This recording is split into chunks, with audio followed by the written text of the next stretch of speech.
mayambu Amazing Bible Prophecy Ministry na taram oksari ngasi aina lokojariba topic ti ishona ikhoibu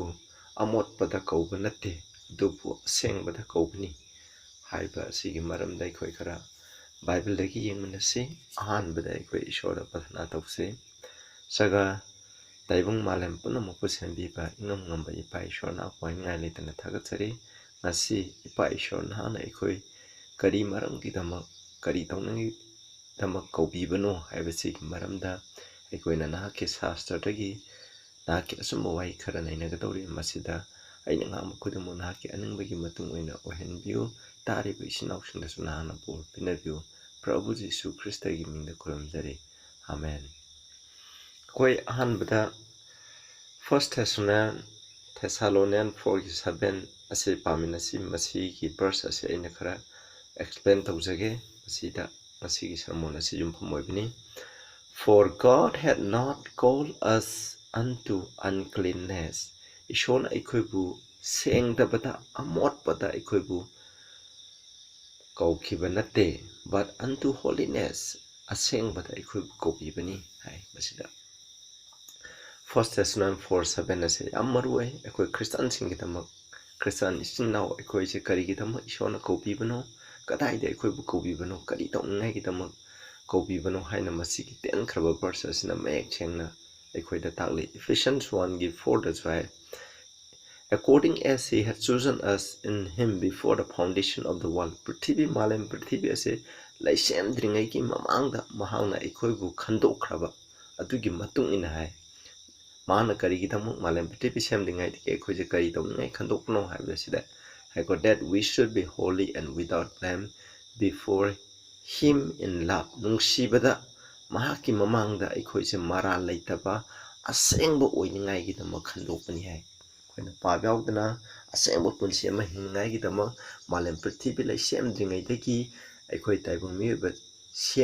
semnaba ishona khandokhibani haibase masini aikoi yengchi huji uncleanness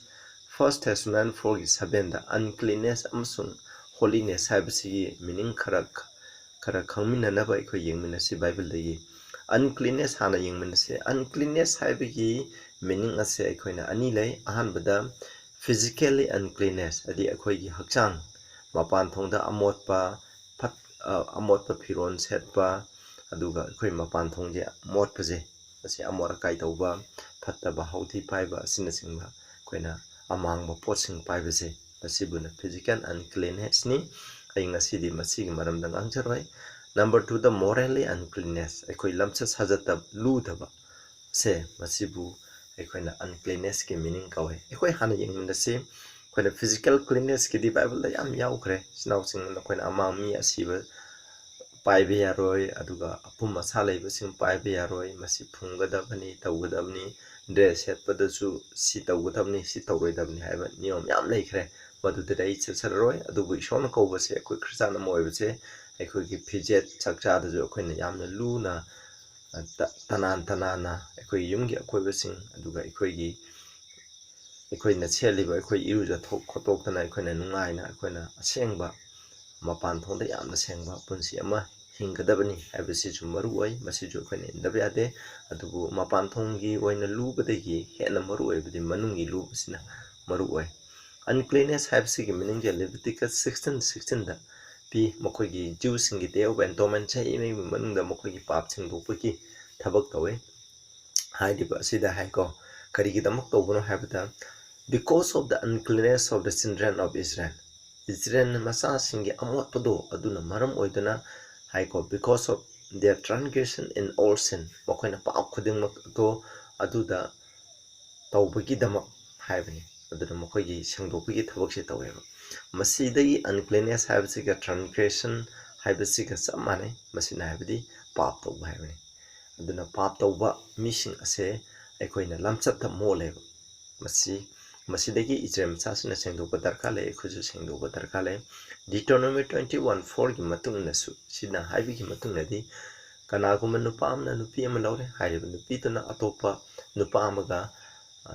aranba mari lamchat satpa taragati haiba nupi ase masina sengdaba uncleanness ado tawre aduna nupa aduna nupi adubu kainaba yai mapu khainaba yai na hai masi matung nati uncleanness haibadi nupi natraga nupa amana akoina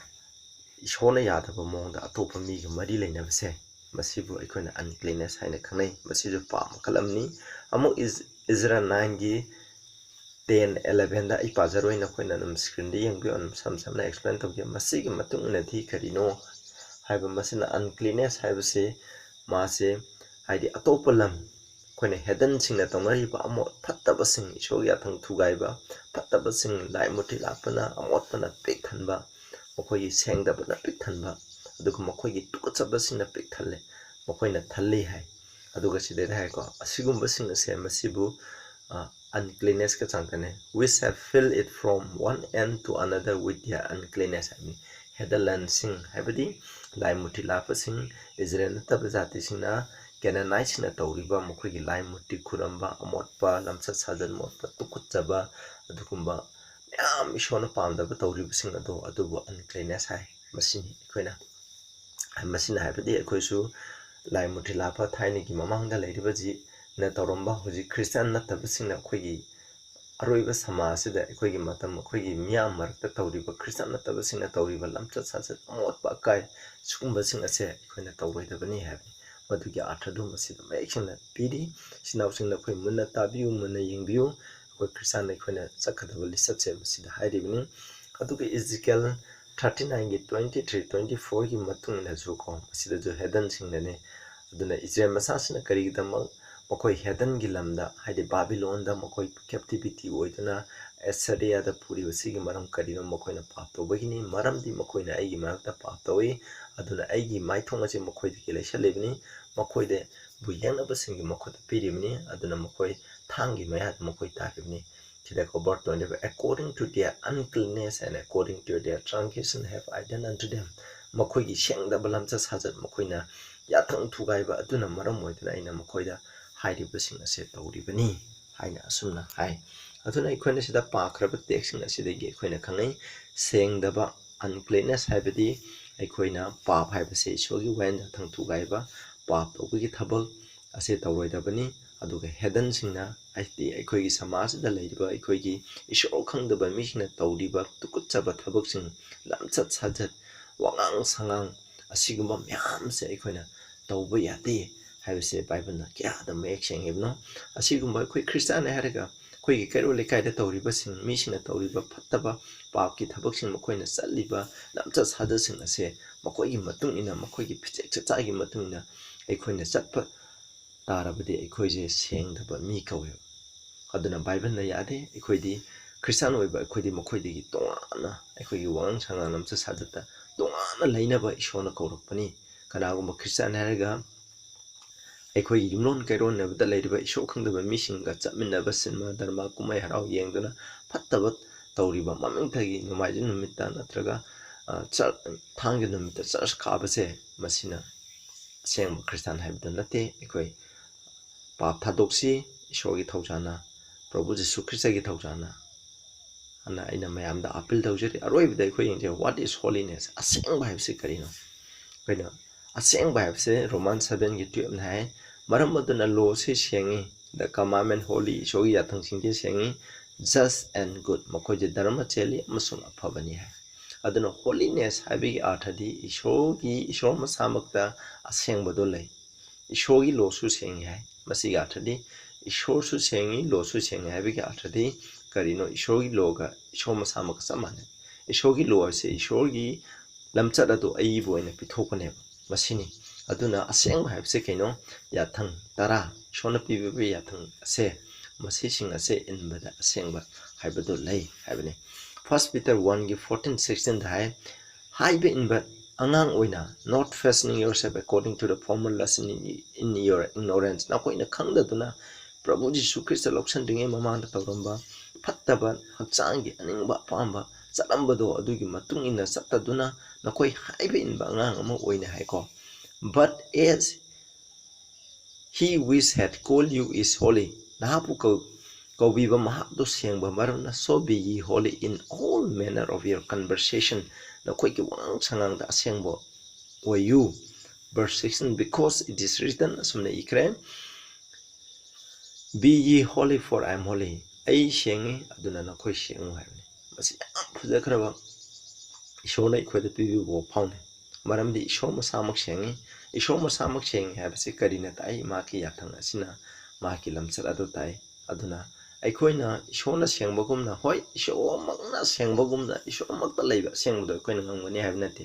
adubu taibung mi ba ishona aikoida pibi thaujangi matungna aikoida leiba pangal ki matungina aikoina khangba adugi matungina aikoina ishogi aningba ishogi yathang singase ishogi pangangi matungna aikoina satpaje masi asengba punsi kaweba madu natragadi aikoina khangga tawdabadi akoi asengba kawde aina amakha khangga amadu ilaba I asengba mi kawe Bible ki standard jam sammis nausang aduna hai khaba text asidagi aikoini khangi madudi ishorna kristana ma oina aikoibu kokthokpaje asengba ki dama ludaba phattaba pap amorakai aduga tayangpan da tongnariba punamakse thadongngai neba aduna uncleanness haibaga aikoina cleanness haibaga holiness haibaga anise samane aikoina tuni yengdaba matamda isnausang aduna aikoi masigi dama aikoi thorang tause prabhuna lakpa matamda sargada pugadaba misinghe masigumba asengba mi pabi yaudaba prabhuna huji aikoida thaujan pibiri thawai sengba pibiri ipai shona so akoi leri sargadu singna so akoi gi mateng pangtuna leri hariba pangan sakti khudama khoi gi darka laiba khudama cha pibiraba matamda phawba aikoina phathaba pap thadokpa ngamloi haina khanba taradi aikoi norok ta satpa natana aikoi upai lete saitangi matung inba natana aikoi upai lete aduna ishona loina pibiri pangan sakti pibiri shona pibiri ba pangal se aikoi asengba punsi oiningai gidama ishona aikoi da pibibani haibase kawbiganu tariba myam khudingda ishona bo pibo isunu sarmon asina nakoi bo piba taradi atopa misingdu masi share tawbiyo aroibata pathana tawse sragada lebi pai so yam tagasare tayangpan da leiba ikoibu kristana mo ina tayangpan dagi amotpadagi ikoibu koktorokpagi maramdi nahaki lamsat sajat to utpa nahaki aningba tawba nahaki ikoida pibiba nahaki lamsatki aiiba oiriba yathang tara sigi matungna satpa lai mutti lakpa misina tawriba ikoigi kairole kaida tawriba isnausina tawriba phattaba papki thaba adu thadoga asengba lamsat sajat phijat chakcha setpa oiningai gidam aikoi thokne habse gidam thagasare aikoi so atugum standard athugi matungni bang manbiu prabhu jesu gi mingda kuramjari amen.